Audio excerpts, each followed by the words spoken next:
Dari berantakan jadi berkat. Kejadian 1 ayat 2. Bumi belum berbentuk dan kosong, gelap gulita menutupi samudera raya, dan roh Tuhan melayang-layang di atas permukaan air. Siapa di sini pernah masuk kamar anak muda? Jangan-jangan kamar itu lebih cocok disebut lokasi kejadian perkara. Baju di atas kipas angin, piring di bawah kasur, kabel HP menghilang seperti dosa yang ditutupi. Nah, itulah gambaran Kejadian 1 ayat 2. Tetapi disitulah Tuhan mulai bekerja, bukan dari taman yang sudah jadi, tapi dari tempat yang berantakan. Bumi belum berbentuk dan kosong. Bahasa Ibraninya tohu wabohu, kacau balau total. Tuhan tidak bilang, ini terlalu kacau, saya males Justru dia mulai dari situ. Kadang hidup kita juga seperti ini, gak jelas, kosong, gak tahu arah.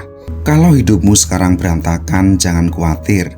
Tuhan juga spesialis membereskan kekacauan. Dia bukan Tuhan yang hanya mau rumah mewah, dia juga mau masuk rumah yang amburadul. Asalkan yang punya rumah kasih dia kunci. Gelap gulita menutupi samudera raya.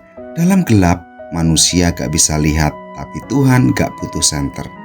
Bahkan saat kita gak tahu apa-apa, dia tetap tahu apa yang sedang ia kerjakan. Kalau kamu lagi di masa gelap, bingung, takut, stres, ingat, Tuhan tetap melihat dan bekerja. Kamu panik, Tuhan tidak. Kamu cemas, Tuhan santai.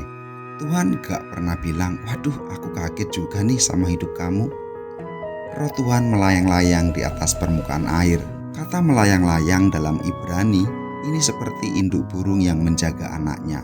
Artinya Roh Kudus gak cuma nonton dari jauh, dia melindungi, merawat, dan bersiap bekerja. Sebelum terang diciptakan, Roh Kudus sudah ada. Sebelum kamu berhasil, beres, atau berbuah, Roh Kudus sudah bekerja. Kadang kita pikir aku harus sempurna dulu baru Tuhan mau pakai. Salah besar. Tuhan gak nunggu kita jadi cakep dulu baru dipakai. Tuhan bisa pakai bahan mentah untuk bikin karya indahnya. Kejadian 1 ayat 2 bukan cuma cerita awal mula bumi, tapi gambaran bagaimana Tuhan bekerja dalam hidup kita. Dari tidak berbentuk, Tuhan membentuk. Dari kosong, Tuhan mengisi.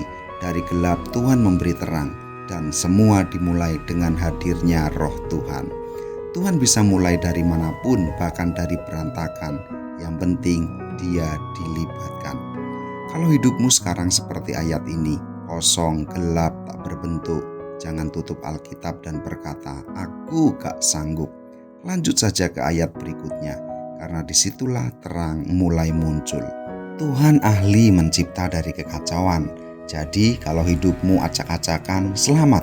Kamu sedang dalam tahap pra-penciptaan. Tinggal tunggu, jadilah terang datang. Amin.